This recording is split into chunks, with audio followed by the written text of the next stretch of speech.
کابل کې د دیني عالمانو سترې غونډې اجنډا څه ده او څوک وربلل شوي؟ افغانستان کې طالبان حکومت وايي په نږدې راتلونکي کې په پلازمینه کابل کې د دیني عالمانو قومي مخورو غونډه جوړوي.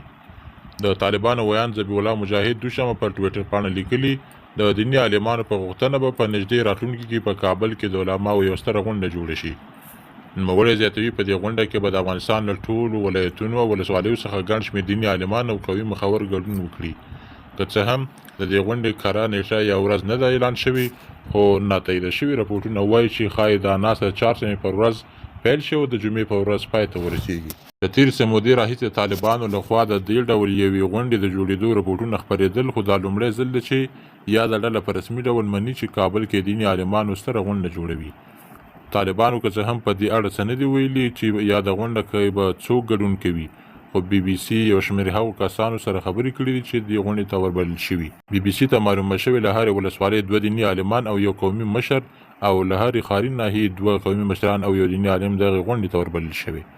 په ځینو ولایتونو کې وار له مخه دغه کسان ټاکل شوي او یو شمېر یې ان کابل ته روان شوي هم دي. په ځینو سیمو کې ښایي دا چاره نن سه شنبه ترسره شي. د غونډې د ټولو ګډونوالو شمېر ممکن تر 3.5 ورسیږي. قدرمنو لیدونکو د دغه موضوع په تړاو څه نظر لري؟ نظریات مو سره کامنټ کې شریک، ویډیو لایک او چینل سبسکرایب کړئ.